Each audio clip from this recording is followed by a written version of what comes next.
Hello, I'm Phil Svitek, 360 Creative Coach, and welcome to my vlog where it's both my mission and my pleasure to highlight my creative journey in hopes of inspiring you, giving you specific takeaway, also that way your journey can be a little bit easier. Now, before I fully dive into things, I would like to take the opportunity to invite you to subscribe if you haven't already done so. That way you get all the various lessons and episodes that I put out right when I put them out. Thank you if you just did, and thank you if you already were. It truly does mean a lot to me, as I hope it does to you. So, first order of business, Happy New Year. I hope it is off to a great start and that you had a good holiday season. You know, for me, it was a very low-key holiday season, much like the previous year. You know, in a weird way, all this stuff seems very cyclical. You know, the same, not literally the same place we were last year, but it feels oddly similar in that way.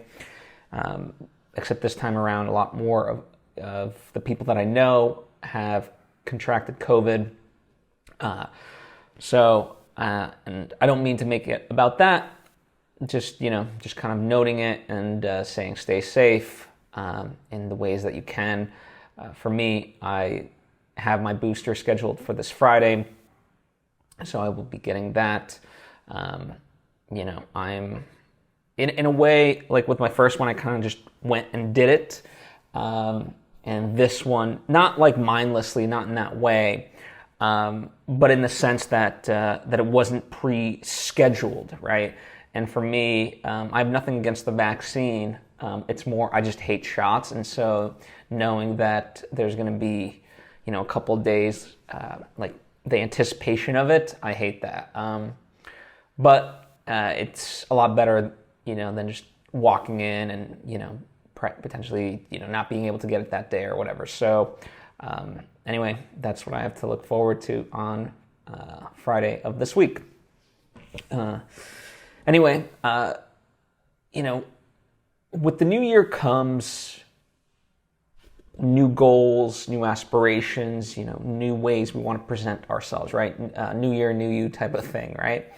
And so my word that I want to encompass 2022, I got to get used to saying that, 2022, is intention. And even if that's not the word that you wish to encompass your year, that's okay. Still, I would encourage you to have more intention this year, regardless. As time goes by, there's so many things trying to vie for our attention, right? Social media, various forms of entertainment, people, just life in general, right? We're constantly being bombarded with just messaging, right? And it's so hard to turn that off. I mean, so much so that even if you go to the gas station, boom, you're still pumping gas and there's, gas station TV right in your face, blah, blah, blah, blah, blah, right? Or, I don't take many cabs, but, even cabs, just there's cab TV and stuff like that. So everywhere you go, there's just some sort of noise that's pumped into you. And, that's difficult to filter it out, right? I try to, even before this year, my big thing is always trying to create pockets of just quietness, right? When I work, I don't generally work with music in the background or anything like that. I don't have, even the TV on in the background as distraction, unless I'm doing truly just mindless work that that I'm almost in a way focusing on the entertainment versus the work, because I'm just pumping out the work, right? But generally, I try to avoid a lot of stuff. Sometimes I'll even drive without music, without listening to a podcast, just for the simple fact of just quieting the noise, right? And I say all this because there's going to be a lot of distraction in terms of the world, right? That is going to be competing for your attention and taking away from the goals that you have set for yourself. And don't be lured by those proverbial sirens. And especially when it comes to your true passions, right? The thing that your long-term projects, the thing that you're building towards. Don't be lured by the quick fix, the easy, jump to fame, or, X, Y, and Z. How do I just write a script and shoot it within 10 days or something like that. Just don't be fooled by those stories, because, they're just, not that they're scams necessarily, I'm not saying that, but they are distractions, right? Most times the best thing for you to accomplish the work is to just put your head down and do the work and be intentional and avoid the distractions, right? So that's why intention this year is my word, because I want to be very hyper-focused. I know exactly what I want, and I'm going to focus on that, right? And so, perhaps that'll help you. The other thing that I thought would help you, I'm certainly applying it, is creating manageable action steps, right? We look at success and we think of just taking these big swings, this, massive action, and boom, that'll accomplish it. When in reality, it's the increments on a daily basis that get us there. It's actually the mundaneness of it all. It's the routine of it all and the repetition that achieves those seemingly massive goals. And so with your New Year's resolutions, I want you to have grand ambitions. But once you identify that, create manageable action steps. Right now, we're in the first week of January, or first few weeks, whatever it is, right? And if you're listening to this in the future, that's okay. Still, same thing applies. Try to create action steps you can do this week, okay? Not next week, not this month, just literally this week. Within 7 days of right now, what steps can you take to make progress on your goal, right? And then after that, within the next 7 days, what's the next step? And so forth. And that is how you get closer to your goal. That is how you accomplish your goals. You have to break them down into smaller parts and with specificity, right? It can't just be this week I'll make progress, right? That's not how this works. It has to be something, tangible. This week I'll, for 3 days out of this week, I'll sit down an hour each and come up with an outline, whatever it is, right? Just these various things. So be specific and make it within 7 days.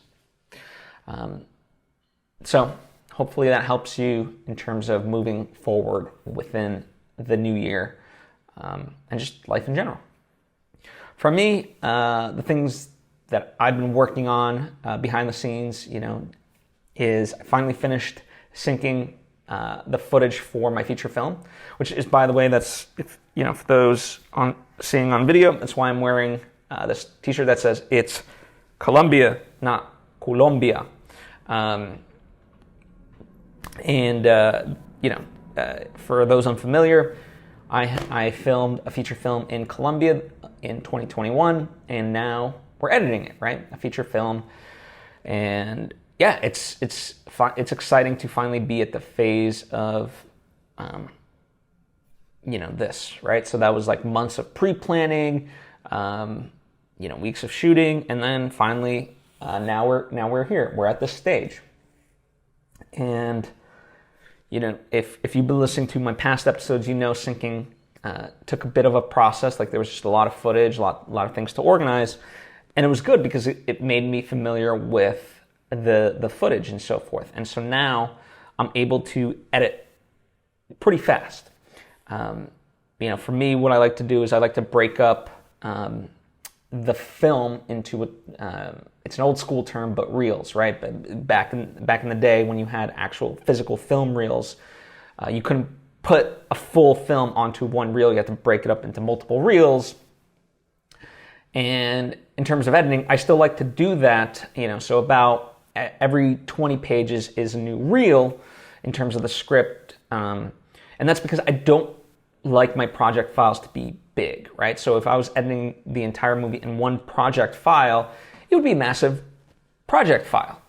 Now, a project file has ultimately, it does and it doesn't. It's not, it doesn't equate to the footage itself, right?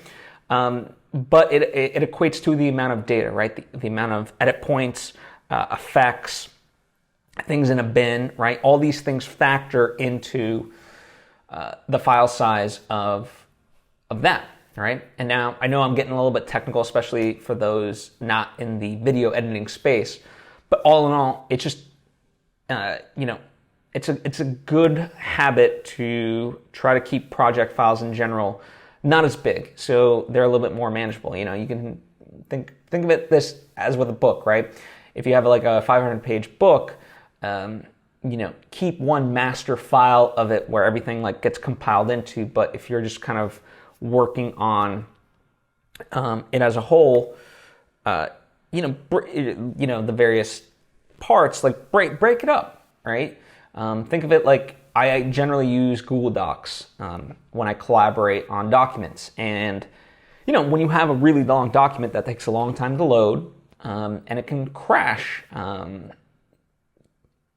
for whatever reason, right? So the smaller file sizes you keep in terms of the working files, the better it is, right? So general rule of thumb. As far as how editing's been going, it's been, I've been at it for, this is the third day. And it's not like I'm editing, each of those days straight. Just a couple, as much as I'd love to like dedicate more time to it, just a couple hours here and there on each of those days. So I'm at I'm 13 scenes in to the movie. There's like technically around like 110 scenes. So, and obviously not all scenes are created equal. Some scenes are bigger than others, and some scenes are shorter, right? Some scenes are very simple, some scenes are more complex. But it's been fun to really do. And, for me, part of, if like it's tough for even me to gauge like if I'm far along or not. But I like my editing approach is I know there's going to be things that inevitably need to be changed, but I try to always have my first assembly of it be in terms of the edit as tight as possible. Meaning, the rest we're just changing up for story and flow versus, how the sequence flows. And, and part of that is I literally adopt various versions, right? So I'll play with a scene and be like, okay, what does it look like from here? What if I open up with this shot and then, kind of go into this, and then, okay, well, what does it look if I like cut here instead of here and use this take instead of this, right? So I'm always kind of tinkering with it, and I'll create multiple versions. And that also makes it easier down the line because, if I want to switch something up, I already have various options to be able to look at in that way, right? But very much so, the idea is to prove to myself that the version I'm going with is truly the best version. And in a lot of ways, in terms of how I edit, it is a cascading effect. So I'll often, the choice I make initially then starts to dictate the rest of the choices and how the scene plays out. So, that first, shot that you see within a scene is very integral. It's a key factor because then everything flows from that. And that includes, how long I keep that shot going versus when I cut and so forth, right? So, these are all things that go into it. So that's just kind of my philosophy on editing in general. Now, if you've been watching in past episodes, you'll also know that there's a couple more scenes that we still actually have to film. We didn't film everything that we had planned on for one reason or another. And so we're finalizing plans to get that done now. I found great locations, and I'm masterminding a lot of these things. We were like 90% ready to go on January 15th and 16th, and for one reason or another, looks like we're going to be pushing it back to like end of January, early February, so really trying to get that going. I mean, it looks positive, right, in that way, but again, you know, really why I'm kind of sharing that is because that's what producing ultimately is just dealing with all these various factors of life, you know, and that speaks to the core mission of like what I aim to teach for artists, which is that it's not just about talent. You know, I joke with my friends all the time, like filmmaking is actually very easy. What's not easy is dealing with, you know, people, you know, locations, various things, right? Like just the factors of just life. You know, and so that's why I believe, you know, we all need to really have mental fortitude because, you know, we need to be adaptable and amenable, right? So, yeah. So hopefully all systems go towards. I'm aiming for end of January. That would be the ideal for me. Just get everything done and kind of be able to be fully immersed in the post-production phase of the project. The final thing that I've been working on is I've been outlining a new book based off of a script that I had written. And, you know, what I'm trying to do, firstly, the medium is different, right? So a movie is different than a book is different than a movie. And so I'm trying to make adjustments for the book, right? To elevate it. And because it is a book instead of a movie that I'm going to be filming, or at least for the time being, you know, I can up the action and, you know, the various things that happen, right? Whereas before, like I was writing in terms of potential budgetary constraints, right? Here it's like, okay, let my imagination go wild. So what does that look like? And also, you know, it's been about a year since I had last touched that script. And so I've grown as an artist, I've grown as a person, and I've gotten feedback for that script. And so, you know, all these things come into it that make me want to implement those things, you know, and whatnot. And it's interesting and almost ironic because I talked about specificity, and here, you know, in a way, it's tough to like just say like have an outline done by the end of the week, because technically I have had an outline done by the end of the week, and this is where like this is where the push and pull of artistry and just life comes in. It's like, yes, I did finish an outline by the end of the week. Now, is it the best outline? No, you know, and that's what like becomes the artist's frustration, is like, okay, I know it needs to be better, right? And so right now I'm kind of working on that. And the question that I ask myself, and I want to, you know, as I figure out the answer, I definitely want to like do an episode about this in the future, is at what point do you kind of surrender a project, at least for the time being, and move on to something else?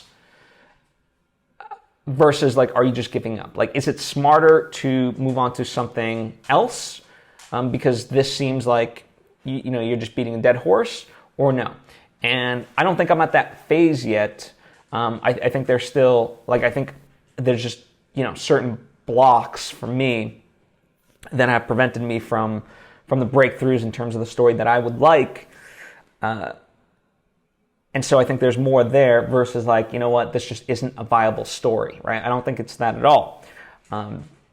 Or, you know, and the reason why I don't like to scrap things entirely, I like to shelve things more. So there could be instances, and I've done this in the past, where something is like, okay, this is a really good idea. I'm not at the level to be able to tell this story quite yet in the way that like I would hope to, right? So let me put it here for now, and then as time continues, you know, I'll gain the skill set to be able to tackle it in the way that it's meant to be, right?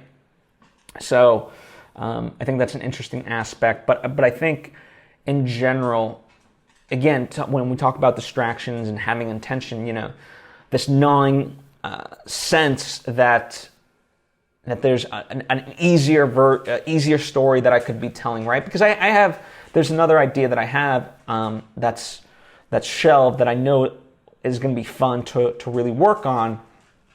But it's like that's like, you know, in the background saying like, hey, work on me. And it's like, oh, but you know, that part of it's like, I'm so much easier, you know, like the story's pretty much written for you. It's easy. You'll just knock it out, no problem. And I just know that's not the case, right? As soon as if I like dove into that one, it has its own set of problems that need to be addressed. I mean, like I said, there's no easy route to any of this. And even if there was, I wouldn't want it because it wouldn't be satisfying. So that's my thoughts on that. Anyway, that's what I have for you today. You know, as always, feel free to ask questions, whether anything that I talked about or just things in general, right? Any topic you'd like me to address in future episodes, happy to do that. Just comment down below or hit me up on social media. Also, speaking of intention, this year I want to create more meaningful and direct interactions with you and people like you. So that's why I'm going a lot more to, you know, I'm being really dedicated with my Patreon. So there are various tiers of support, and those various tiers of support get you various levels of, you know, interaction with me and you know, help and so forth, ways we can interact. So if you're curious about that and interested, you know, check it out, and would love to kind of take our relationship to the next step, as they say, right? But if it financially puts a burden on you in any sort of way, don't do it. And also, you know, as I talk about these various projects, you know, links to stuff that is out and available, like my first feature film, my first novel, my book, Master Mental Fortitude, all those types of things. Those are all available to you. They are in the description box, so if you're curious about those, check those out. It would mean a lot to me. So thank you. Again, Happy New Year, and hope to see you next time.